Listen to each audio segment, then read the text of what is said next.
자, 회개라는 게 뭐죠, 여러분? 회개라는 건 반성이 아닙니다. 그리고 여러분이 저지른 어떤 것에 대한 뉘우침 정도가 아닌 거예요. 그 회개라는 말을 히브리어로는 슈브라고 쓰고 헬라어로는 메타노이아라고 씁니다. 슈브라는 말이 이 구약 성경에서 회개라고 쓰이지만 원래 이 뜻이 뭐냐면 그 하나님이 이 아래의 것으로 진리를 설명해 주기 위해, 복음을 설명해 주기 위해 아래 것으로 주신 그 성전을 제대로 잘 분석하여 이해하면 아, 세상살이라는 게 이런 거야 라고 알고 그러면 내 세계관과 가치관은 이런 것이면 안 되겠네 라고 하고 돌아서서 완전히 자기가 가는 길에서 하나님이 원하시는 방향으로 돌아서 가는 걸 슈브, 회개라고 그러고 이 메타노이아라는 단어도 역시 마찬가지예요. 하나님과 반대돼요.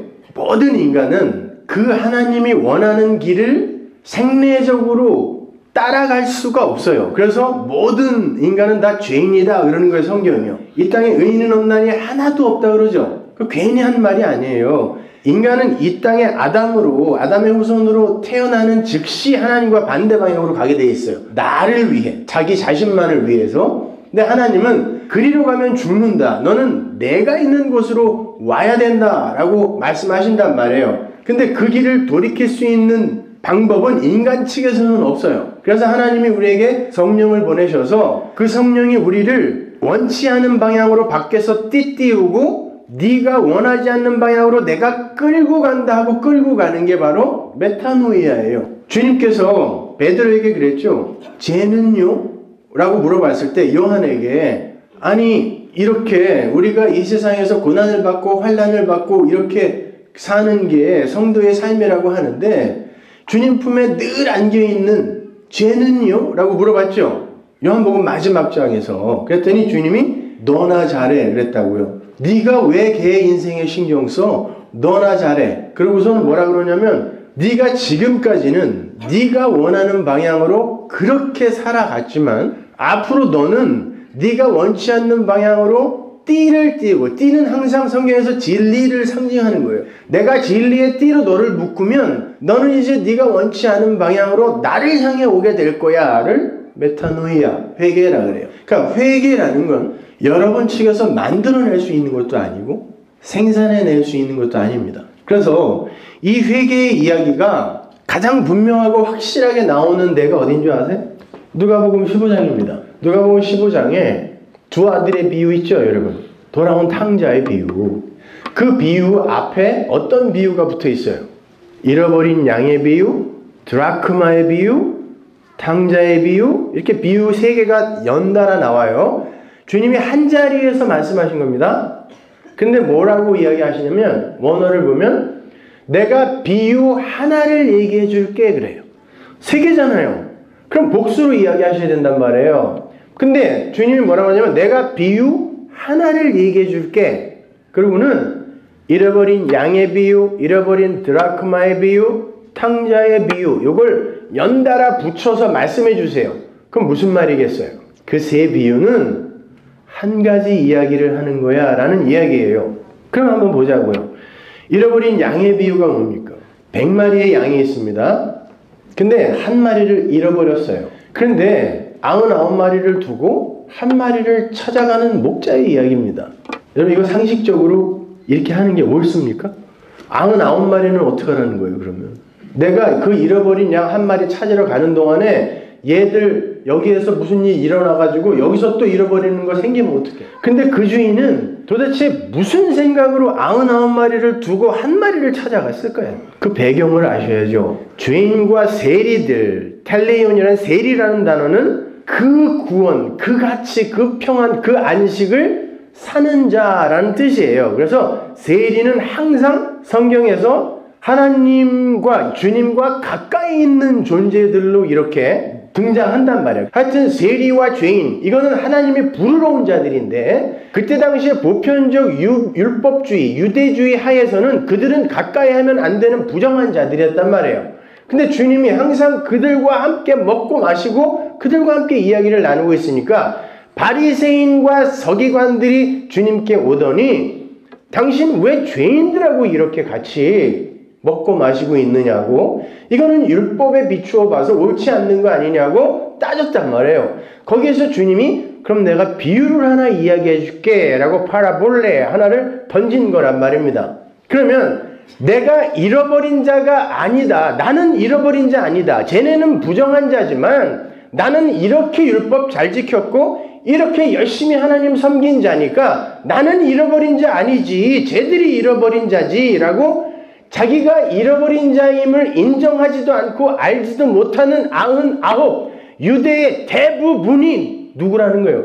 자기가 잃어버린 자인지 모르는 99의 어린 양이라는 거예요. 그러면 그 양들은 하나님과 아무 상관이 없는 자라는 거예요. 그런데 자기가 잃어버린 자라는 인식을 갖고 있는 자들이 있습니다. 그게 죄인과 세리였어요. 그때는 자타가 공인하는 죄인이었으니까 그들은 아무하고도 교제를, 소통을 할 수가 없었던 사람들이란 말입니다. 그들이요. 그러니까 주님이 지금 뭐라고 말씀하시는 거예요?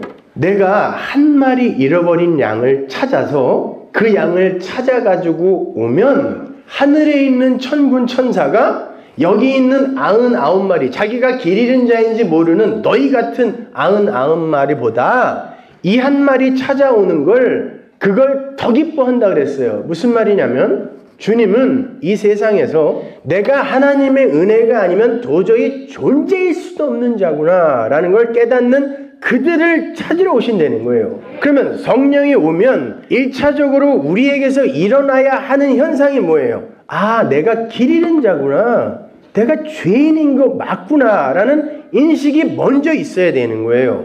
근데 한번 보세요. 그렇게 주님이 이야기한 다음에 이게 회개다 그랬어요. 이게 회개다 그랬어요. 그러면 메타노이아라는 단어를 거기서 썼단 말입니다. 거기서 잃어버렸던 양이 주인을 찾아갔어요. 아니면 주인님이 어디 계세요? 소리를 질렀어요. 뭘 했어요? 길을 잃고 헤매고 있었다니까요, 그냥. 근데 주인이 저놈이 길 잃었다라는 것을 지가 알고 있구나. 얼마나 힘들겠어. 얼마나 무섭겠어. 내가 찾아가야지 하고 주인이 그를 찾아갔어요. 찾아가서 붙들어 어깨에 메고 찾아오는 걸 주님이 뭐라고 그러냐면 이게 회개야 그런단 말이에요. 그러면 회개는 뭡니까? 하나님이 길 잃은 자들에게 찾아가셔서 이게 진짜 가치 있는 삶이 아니란다. 진짜 생명의 삶은 저기 있어 라고 그를 끌고 가는 걸 성경이 회개라 그래요. 여러분이 몇 가지 잘못하고 실수하고 한 걸 이렇게 반성하고 뉘우치는 거 물론 해야죠. 인간인데 그것도 안 하면 인간도 아니지 그건요. 근데 성경은 그걸 회개라고 하지 않아요. 그러니까 함부로 너 회개해 뭐 이딴 소리 하지 말라니까요. 단어를 잘 알고 써야 된다니까요. 그리고는 열 드라크마의 이야기가 나오는데 열이라는 건 항상 성경에서 하나님의 법을 상징해요. 율법. 근데 그 열이라는 것으로는 반드시 진리라는 하나를 깨달아야 돼요. 그래서 율법을 처음 줄 때 열로 주시는 거예요. 그래서 10계명이라고 하지만 정확히 직역을 하면 10의 계명의 10이란 뜻이에요. 그 계명을 10으로 주어볼게. 그걸 설명하기 위해 율법, 말씀이 뭔지를 설명하기 위해 내가 10으로 준다가 10계명이라는 말이에요. 그러니까 그 열을 주면 그걸 갖고 뭘 알아야 돼요? 그 하나님의 그 사람 그 은혜를 깨달아 알아야 되는 거지 그 열을 열심히 지키면 되는 게 아니란 말입니다. 그 열을 열심히 지켜서 욕먹은 게 바리새인 유대인들이었잖아요. 그러니까 그 열이 꽉 채워져 있어야 그래야 그걸 우리가 이게 진짜 그 진리, 그 아가페, 그 은혜, 그 사랑인 거구나. 하나님 감사합니다라고 깨달아 먹는데 거기에서 하나 잃어버리면 어떻게 돼요? 그럼 미완성이에요. 그럼 반드시 찾아와야 돼. 찾아다가 열로 맞춰놔야 돼요. 당시에 신랑이요 신부에게 주는 빙패물이 하나 있었는데 그게 드라크마가 큰 돈 아닙니다. 드라크마 10개를 줄에 꿰어서 목걸이로 준 거였어요. 이거는 너는 내 거야. 너는 내 신부야 라는 징표였기 때문에 신부가 그걸 잃어버리면 안 돼요. 근데 그거 하나 잃어버리면 어떻게 돼요? 그건 나머지 9 드라크마는 아무것도 아닌 게 되는 거예요. 완성이 아니라니까요. 그래서 그 여자가 그 별거 안 되는 그 돈을 등불을 켜고 빗자루를 들어 찾은 거예요. 그거 없으면 안 되니까 반드시 열로 채워져 있어야 되거든요. 그래서 찾았습니다. 그래서 열로 완성을 했어요. 그러더니 주님이 또 뭐라고 그러냐면 이게 회개다 그래요 또. 그럼 회개는 뭡니까? 주님께서 잃어버려진 어떤 것을 주님이 찾아 그 완성의 자리로 끼워 넣는 걸 회개라고 그래요. 그럼 역시 그 회개의 주도권은 주체는 누구예요? 하나님입니다. 그리고 이어지는 게 돌아온 탕자의 비유예요. 그러면 그 이야기도 역시 회개의 이야기겠죠. 그렇다면 그 잃어버린 탕자가 스스로 돌아오는 게 맞아요? 아니면 아버지가 그를 내보낸 다음에 네가 거기에서 뭔가를 배우고 나에게 돌아오너라 라고 의도적으로 그를 내보낸 게 되어야 됩니까? 성경은 항상 문맥을 따라 보셔야 되는 겁니다. 그냥 여러분이 뚝뚝 끊어서 여러분이 그냥 큐티하듯 오늘은 여기 한 5절만 읽을까? 그래 놓고 여기에서 나에게 주는 교훈은 뭘까? 성경은 그렇게 읽는 게 아니라니까요. 성경 전체는 일관성 있게 한 가지 이야기를 하고 있고 성경 전체의 저자는 성령이며 그 전체는 한 권인 거예요. 그래서 마지막 요한계시록에 가면 그 성경을 한 권으로 읽지 않고 여러 권으로 읽는 자는 반드시 심판이다 라는 말이 들어가 있다니까요. 그러니까 여러분은 창세기부터 계시록까지 도대체 이것이 그 하나를 이야기하기 위해 왜 여기에 끼어 있으며 그 책은 왜 이 자리에 있으며 그 책 안에 이 장절은 왜 꼭 여기에 들어가 있어야 하는가? 아니 성경이 이야기하잖아요. 성경이 편집자는 성령이라고. 그러면 성령이 아무렇게나 막 편집하진 않았을 거 아닙니까? 그렇죠? 그러니까 그걸 반드시 아셔야 되는 거예요. 그러려면 문맥을 반드시 그 흐름을 아셔야 돼요. 그래서 여러분이 성경 공부를 하는 거예요. 여러분이 이 세상을 어떻게 하면 인간답게 살 수 있을까? 어떻게 하면 내 소원을 이루며 살 수 있을까? 그런 거는 설교 시간에 들어서는 안 되는 거예요. 그러니까 여러분은 그 안에서 진리를 배우고 그 예수를 배워야 되는 것이지 그 사랑을 배워야 하는 것이지 절대로 여러분의 처세술이나 아니면 이 세상을 어떻게 하면은 다른 사람의 존경을 받는 도덕적 윤리적 인간으로 살 수 있을까를 배우는 곳이 교회가 아니란 말입니다. 그렇다면 그 두 아들 그 탕자와 마다들의 그 이야기는 도대체 왜 그 앞에 잃어버린 양의 비유와 드라크마의 비유와 연결이 되어 있는지를 반드시 생각을 해보셔야 될 거예요. 잃어버린 탕자의 비유는 바로 우리 얘기하는 거예요.